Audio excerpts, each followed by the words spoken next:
Hi, I'm Philippa, and today is day 121 of my 365-day commitment to finish reading this Bible. It is December 30th. I start with Psalm number 17, where David pleads for justice against his enemies. So he's basically talking to God, saying, please hear me, please save me, please give me your grace. I always find myself in you. I'm not straying from you, but I do have wickedness who comes after me. There is also a mention throughout all these Psalms and whatnot. I've noticed kind of like a pattern of talking about lions kind of always crouching in hidden places, waiting to kind of pounce on people. So that's kind of an interesting pattern I've noticed.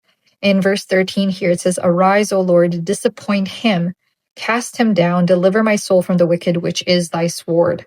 So I like that word, like disappoint him. So, disappoint the enemy, no matter what their wicked plan is, let it not go, let it not transpire. And in verse 15 here, it says, "As for me, I will behold thy face in righteousness, and I shall be satisfied when I wake with thy likeness."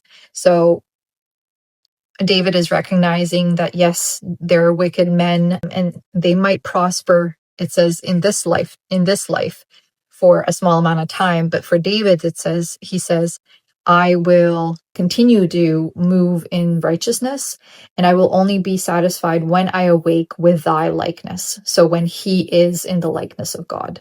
Psalm number 18, David praises God for his marvelous blessings. A really beautiful section here talking about how David was distressed and enemies were coming after him, and how the Lord came out, heard his voice, came out on a cherub that flew. There were stones and coals of fire, and he thundered in the heavens, and he destroyed his enemies. In Psalm number 19, David talks about God's creation and word show his glory.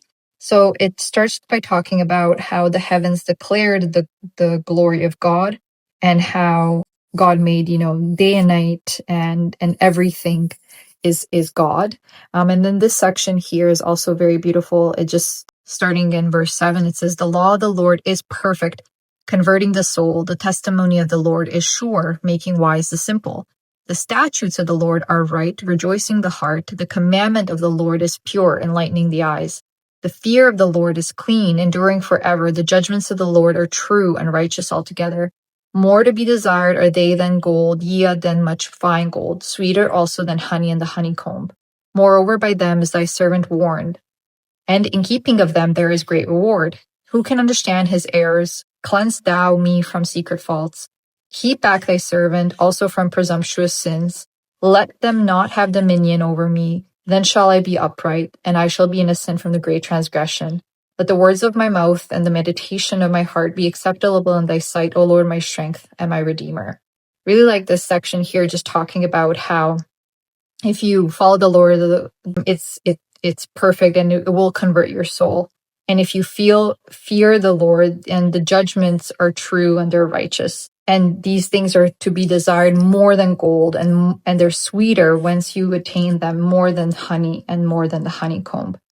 And to saying, who can understand his errors? Cleanse thou me from secret faults. So not only saying that if you following God's commandments and laws and statutes, you will be clean, you will be right, you will be righteous, but then also you ask for forgiveness to cleanse you from secret faults. So things that you're aware of and things that you are also not aware of. And the recognition that God is your strength and your redeemer. In Psalm 20, David prays for victory in battle. So he basically asks God for salvation. And he says that he knows that the Lord will save the anointed. And he places his trust in the name of the Lord and not in chariots and horses. That is it for day 121. Thank you for listening. I will be back tomorrow.